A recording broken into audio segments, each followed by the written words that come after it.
Hello again, my friends! Wake Angel 2001 coming at you with another review.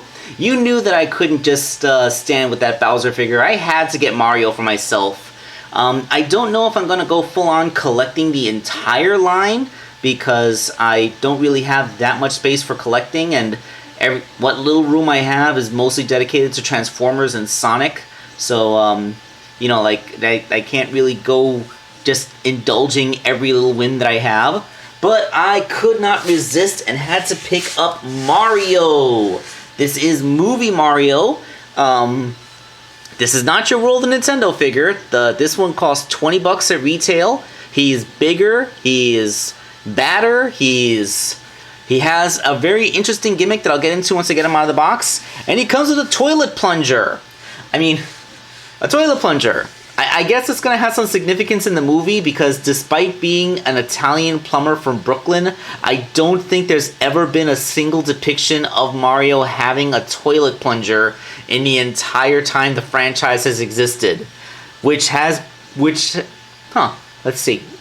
The Mario Brothers franchise, Mario is older than me. I'm 37 years old. I was born in 1985. I'm about the same age as the Legend of Zelda franchise, but I think Mario is a few years older than that. When did the original Donkey Kong come out? Was it 1981? That'll make him about as old as my cousins, Ryan and Rachel. But, I digress. So yeah, the same as Bowser. You got a big old picture of the figure on the box. The back of the box says realistic eyes. That's the line-wide gimmick for this particular toy. Premium details and 16 points of articulation. And, you know, just picture him holding that plunger. So, yeah, this is some good stuff. So let's get Mario out of his little window box and we can... Oh, by the way, I don't think I mentioned this with the Bowser one, but they do have the official Nintendo seal of approval. That little sunburst pattern has been bringing comfort to a great many gamer and product reviewer for many decades. I mean, Nintendo, that's a company that's existed since 1889. They have over a century and a half, almost, they have like 130 plus years of legacy to uphold. So, you know, like, there's more at stake with that seal of approval than, you know, just your video games. But let's get them out of there. And here he is out of the packaging, Mario in all of his premium detail glory. Once again, let's bring out Figma Mario so we can get a nice size comparison.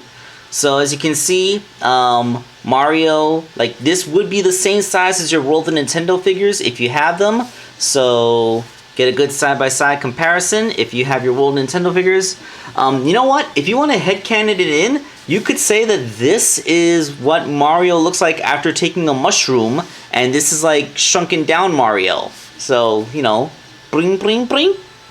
Okay, so the details on this figure are just amazing. So let's zoom in. First, let's get a look at that face, and you see how he's looking at the camera? Well, this is where that realistic eye gimmick comes in, because you see? You see what's happening there? No matter what angle I turn his head, he seems to be looking at the camera, tracking it, judging it. Yes, the realistic eye gimmick is that they put some kind of lens over the painted on eyes, which refract the light in such a way that no matter what angle you view the head at, his irises appear to be pointed towards you.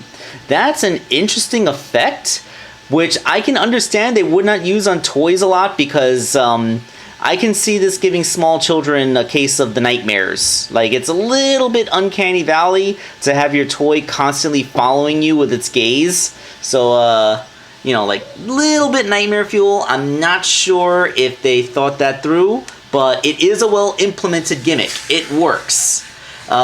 Princess Peach and Luigi have the same gimmick. Toad does not do it because he only has little dot eyes. And Bowser doesn't have it. He just has big painted eyes. But then again, I wouldn't want Bowser to be following me around with his eyes.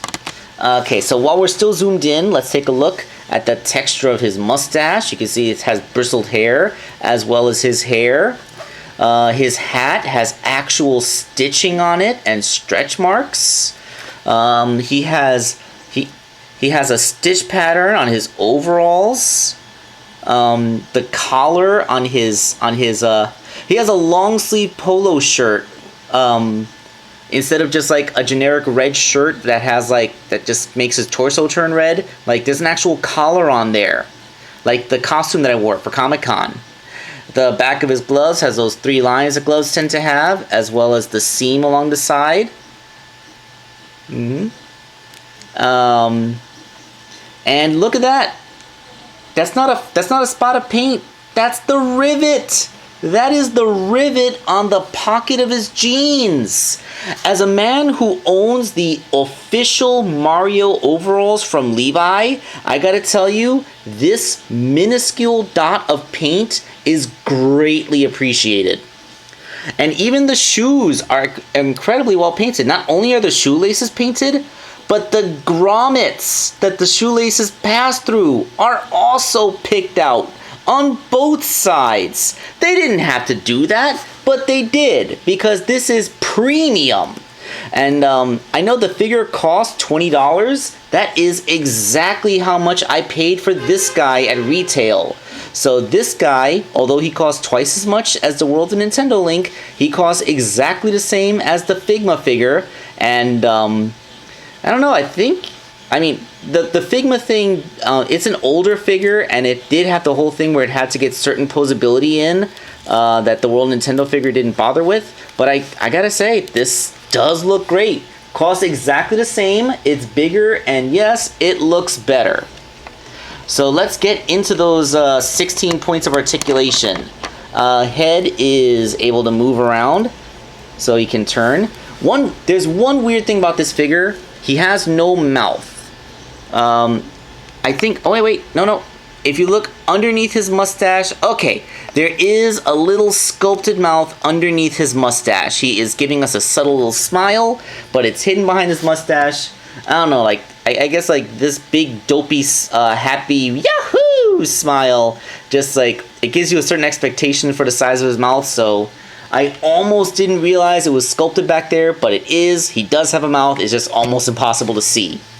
Universal shoulders, which can get a full outwards extension, very much like the World of Nintendo figure.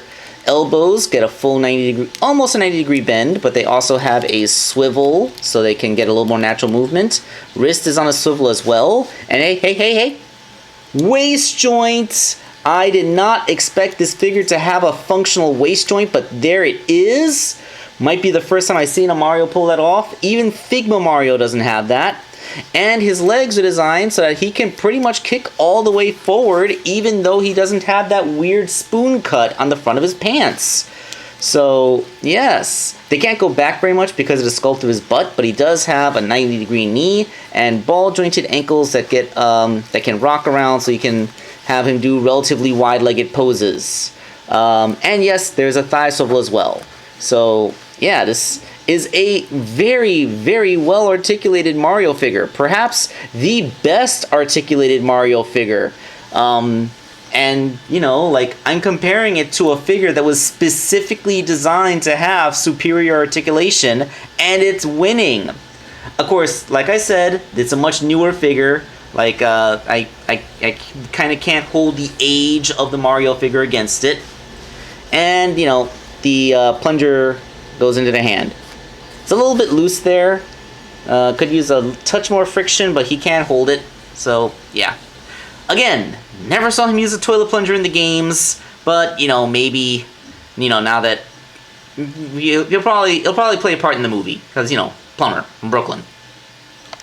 And, of course, I have to end this with a comparison to the movie Sonic figure, because, of course, right? And, you know, I feel like this might be canon scale. You know, like, they're always telling us that Sonic is like 3.5 feet tall, and Mario is like almost 5 feet around. Like, I've heard 5'2" thrown out there, but, you know, like, seeing him next to other characters, especially Princess Peach, that always stretches credulity. So I always figured that Mario's like a little man who's like barely 5 feet tall, unless he eats the mushroom.